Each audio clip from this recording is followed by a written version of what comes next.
I would like to first start off by just thanking God for blessing me with all of this talent, because with God, nothing is impossible.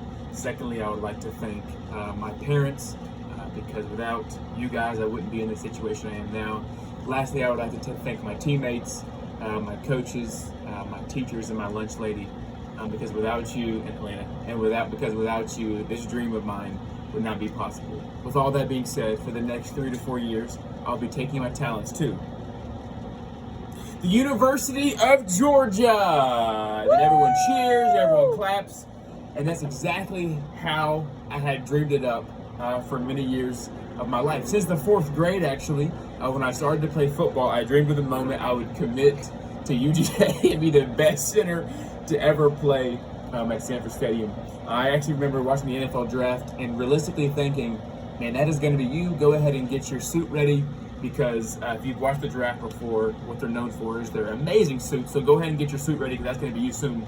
And then JV football hit in 9th grade. Don't mean to brag, but no, JV football hit hard. And when I mean hit hard, I mean I got jacked up for a whole season until my best friend actually took my position, and then I quit after that year. So that dream went out the window. I was in love of this idea of playing football in college, but what I wasn't in love with is the work that it took to get there, right? I didn't do weight training. I didn't do summer PE, right? I didn't do any of the training that you could do in the summer. I just thought my sheer athleticism that I displayed at the summer church camp was enough to get me by. I wasn't committed to being great. I wasn't committed to what it took to be great.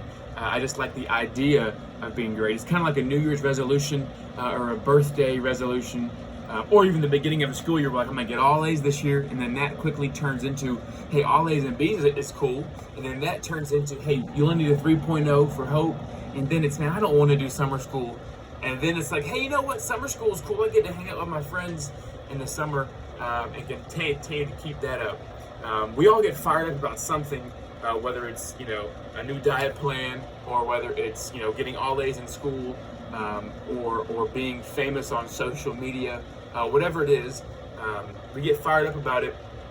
And then the first time we cheat on our meal, the first time we skip a workout, the first time we fail a test, the first time we do whatever, we lose confidence, right? It's easy to throw away everything after one mess up, because we live in a life that's revolved around streaks, right? Like on Snapchat. And I feel in our spiritual walk, that's there a lot too. We start a Bible reading plan. We join a small group. We have a morning prayer time. But when our schedule changes, when we wake up late once, or if we stay on Instagram too often, we forget to pray, we lose it. The things that keep us connected to Christ and growing in Him don't seem that important anymore, because our streak is gone. Christ calls us to be committed to Him, right? He came so we can experience a life, and a life that's full. That's John 10:10. But how do we experience that life here on earth? He tells us exactly in Matthew 16:24. This is what He says right here. Whoever wants to be my disciple must deny themselves, pick up their cross, and follow me. So how do we experience this full life? By giving ours up. And I know that sounds kind of backwards and funny, but here's why that is truth. It's no question that we will all lose our life someday, right? That's real encouraging, I know, to hear. But seriously, we can try and hang on to everything around us, control our schedule, and be in charge of everything. Or we can give it to Him and say, okay, God, I have faith in you to do with this what you want to, and just focus on living for Him. Holding on to our life and trying to control everything and live for ourselves just leads to emptiness. But giving up our life for the gospel and for Christ's sake leads to true fulfillment. I mean, think about this. What would it be like for you to be a part of someone's salvation story? You're not just changing someone's life forever here on earth, but for eternity. Like, that is what leads to true fulfillment. So regardless of what craziness goes on around us, Christ calls us to completely commit to Him. And so the question is, what's keeping you, if you aren't, from committing to Jesus right now? Is it that you think your past is too messy, or your present is too messy? Let me just tell you, Jesus bought all of that on the cross. That's the receipt, like that's already been paid for, right? The receipt is the cross. Or is it that you don't want to commit to following Jesus because you're afraid, right? In this time, especially in high school, you might miss out on some of the things that your friends are doing.